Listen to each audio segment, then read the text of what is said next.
دوستوں آج کی ویڈیو میں ہم آپ کو فیض احمد فیض کی لائف سٹوری سنائیں گے۔ فیض احمد فیض کون تھے، کس خاندان سے تعلق تھا، والدین کیا کام کرتے تھے، شادی کس سے کی، ان کی اولاد آج کیا کرتی ہے، یہ کتنے تعلیم یافتہ تھے، ان کو پہلا عشق کس سے ہوا، آخری وقت کیسے گزرا، کون سی بیماری میں وفات پائی، دفن کہاں ہوئے، یہی سب موضوعات ویڈیو میں ڈسکس کریں گے۔ چلتے ہیں ویڈیو کی طرف۔ والدین۔ دور جدید کے باکمال شاعر فیض احمد فیض 13 فروری 1911 کو ضلع سیالکوٹ کی سابقہ تحصیل نارووال کے ایک قصبے کالا قادر میں خان بہادر چودھری سلطان محمد خان کے گھر پیدا ہوئے۔ فیض کی والدہ سلطان فاطمہ ایک انتہائی ذہین اور پڑھی لکھی خاتون تھی جو نہ صرف عبادت گزار تھی بلکہ تہجد گزار بھی تھی۔ علامہ اقبال سے پہلی ملاقات۔ ننھا منا فیض جب 5 سال کا ہوا تو اسے قرآن پاک حفظ کرانے کا باقاعدہ اہتمام کیا گیا۔ اس کی ذہانت کا یہ کمال تھا کہ اس نے بڑی جلد سپارے حفظ کرنا شروع کر دیے اور قرات کی بھی تربیت حاصل کی۔ کہتے ہیں کہ انجمن اسلامیہ کے سالانہ اجلاس میں جس کے مہمان خصوصی حضرت علامہ اقبال تھے، اجلاس کے آغاز میں ہی کم عمری کے باوجود ننھے فیض کو قرات کے لیے بلایا گیا۔ فیض اتنا چھوٹا تھا کہ اسے اٹھا کر میز پر کھڑا کیا گیا۔ ننھے فیض نے اس قدر خوش الحانی سے تلاوت کی کہ مفکر پاکستان حضرت علامہ اقبال نے اسے اپنے پاس بلا کر شاباش دی اور اس کے سر پر دست شفقت رکھا۔ یہاں یہ بات بھی قابل ذکر ہے کہ آنکھوں کی تکلیف کے باعث فیض کو قرآن پاک حفظ کرنے کا سلسلہ منقطع کرنا پڑا۔ فیض نے اردو اور فارسی کی ابتدائی تعلیم گھر پر ہی حاصل کی۔ مولوی ابراہیم میر سیالکوٹی فیض کے پسندیدہ استاد تھے۔ فیض نے قرآن و حدیث کی تعلیم انہی سے حاصل کی۔ اس سکول میں فیض کے دوسرے استاد مولوی میر حسن تھے۔ علامہ محمد اقبال بھی ان کے شاگرد رہ چکے تھے۔ اب فیض نے بھی ان سے فیض حاصل کیا اور عربی کی صرف و نحو پڑھ کر انہی سے مستفید ہوئے۔ فیض کو اسکاچ مشن سکول میں پڑھائی سے زیادہ کھیلوں میں دلچسپی تھی۔ فیض بچپن ہی سے اپنے والد محترم کے ساتھ صبح کی نماز باجماعت ادا کرنے جاتے تھے اور بعد ازاں مولانا ابراہیم میر سے درس لیتے تھے۔ عموماً رات کو فیض اپنے والد کو اخبار پڑھ کر سناتے اور انگریزی اردو اخبارات پڑھنے اور خطوط لکھنے کی وجہ سے ان کی معلومات میں بے حد اضافہ ہو چکا تھا۔ وہ سیالکوٹ میں آل و مہار شریف میں صاحبزادہ فیض الحسن کے پاس اکثر آتے جاتے تھے۔ اگر آپ آل و مہار درگاہ کے بارے میں نہیں جانتے تو اس پر ہماری ویڈیو پلے لسٹ میں دیکھی جا سکتی ہے۔ فیض نے آل و مہار سے بھی بہت اثر لیا۔ فیض کے والد گرامی رئیس شہر تھے اور ڈسٹرکٹ بورڈ سیالکوٹ کے وائس چیئرمین بھی تھے۔ باہر سے اعلیٰ حکام ان سے ملنے آتے تھے تو ایسے موقع پر وہ اپنے بیٹوں طفیل احمد اور عنایت احمد کی بجائے فیض احمد فیض کو ترجیح دیتے تھے اور اسے اپنے ساتھ رکھتے تھے، کیونکہ فیض اب اس عمر کو پہنچ چکے تھے کہ وہ انگریزی زبان اچھی طرح بول سکتے تھے۔ فیض جب 8ویں جماعت میں پہنچے تو ان کے مطالعے کا شوق روز بروز بڑھتا جا رہا تھا۔ ان کا رجحان ناول اور شاعری کی طرف تھا۔ کتابیں پڑھنے کا شوق اس قدر بڑھا کہ وہ پڑھاکو مشہور ہو گئے۔ 15 برس کی عمر میں وہ ایک ایسے ماحول میں داخل ہو گئے تھے جو انہیں گھر کی دنیا سے باہر کی دنیا میں لے آیا۔ فیض اب 10ویں جماعت میں آ چکے تھے۔ ایک روز ہیڈ ماسٹر کو خیال آیا کہ لڑکوں کی شاعری کا مقابلہ کرانا چاہیے۔ انہوں نے اپنے خیال کو عملی شکل دیتے ہوئے ایک مصرع دے کر سب کو غزل کہنے کی دعوت دی۔ مقابلے کے جج شمس العلماء مولوی میر حسن تھے۔ فیض نے بھی غزل لکھی۔ فیض کی طبیعت قدرتاً موزوں تھی۔ فیض کی غزل کو اول قرار دیا گیا۔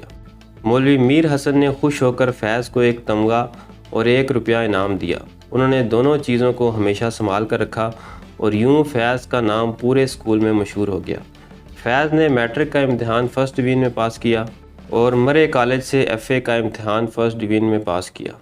1929 میں گورنمنٹ کالج لاہور میں 3rd ایئر میں داخل ہوئے۔ 1930 میں جب فیض 4th ایئر میں تھے تو ان کے والد کا انتقال ہو گیا۔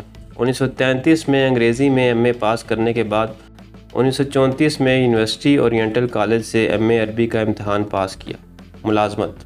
تعلیمی منازل طے کرنے کے بعد آپ امرتسر تشریف لے گئے اور وہاں ایم اے او کالج میں 1934 سے 1940 بحیثیت لیکچرار تعلیمی خدمات سر انجام دیتے رہے۔ 1940 میں آپ لاہور تشریف لے آئے اور ہیلے کالج آف کامرس میں تدریس کا سلسلہ جاری رکھا۔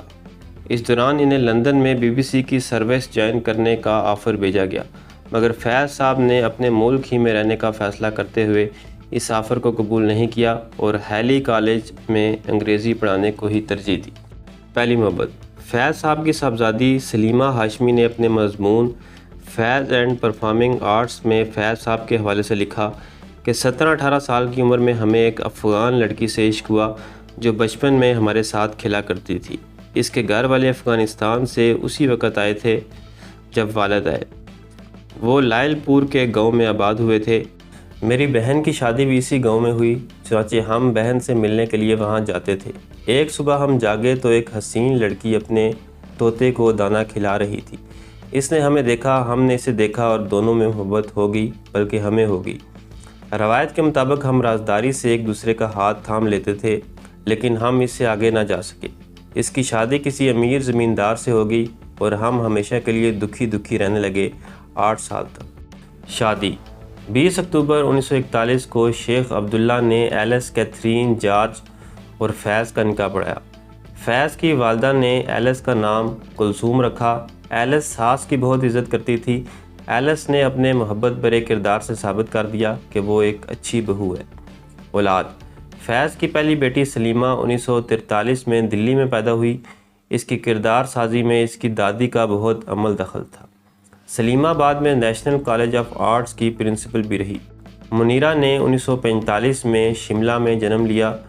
منیرہ نے شادی حمیر ہاشمی سے کی، جن سے 2 بیٹے علی اور عدیل عمر ہاشمی ہوئے۔ علی عدیل نے مشہور مزاحیہ ڈرامہ 3/3 میں لوسی کا کردار ادا کیا تھا۔ وفات۔ فیض دمے کے عارضے میں مبتلا تھے، جس نے ان کو کافی کمزور کر دیا۔ 1984 کے موسم گرما میں یورپ سے واپسی پر کچھ دنوں بعد فیض کی طبیعت خراب ہو گئی، مگر وہ لاہور میں اپنا علاج کرواتے رہے۔ دمے کا عارضہ لاحق تھا، جو آہستہ آہستہ شدت اختیار کرتا چلا جا رہا تھا۔ آخری دنوں میں سگریٹ نوشی بھی چھوڑ دی تھی، لیکن سانس کے اس عارضے نے انہیں اس بار اس طرح ہسپتال پہنچایا کہ وہ شفا یاب نہ ہو سکے۔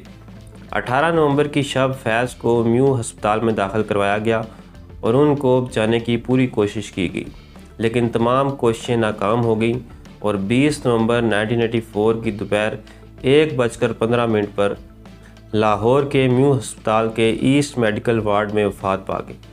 اس عظیم شاعر اور نثر نگار کی حرکت قلب بند ہو جانے کے سبب وفات ہوئی۔ آپ کی آخری آرام گاہ قبرستان جی بلاک ماڈل ٹاؤن میں ہے۔ آپ کی قبر قبرستان کے مشرقی کونے کی دیوار کے ساتھ ہے اور قبر پر سیاہ پتھر لگا ہوا ہے۔ قبر کا ڈیزائن بھی عمومی قبروں سے مختلف ہے، جو اس منفرد شاعر کو مرنے کے بعد بھی انفرادیت بخشتا ہے۔ آپ کی وائف ایلس کی قبر بھی ساتھ ہی ہے۔ یہاں میں بتاتا چلوں کہ اس قبرستان میں مجھے جانے کا اتفاق ہوا ہے۔ اسی قبرستان میں اشفاق احمد اور بانو قدسیہ کی قبور ہیں۔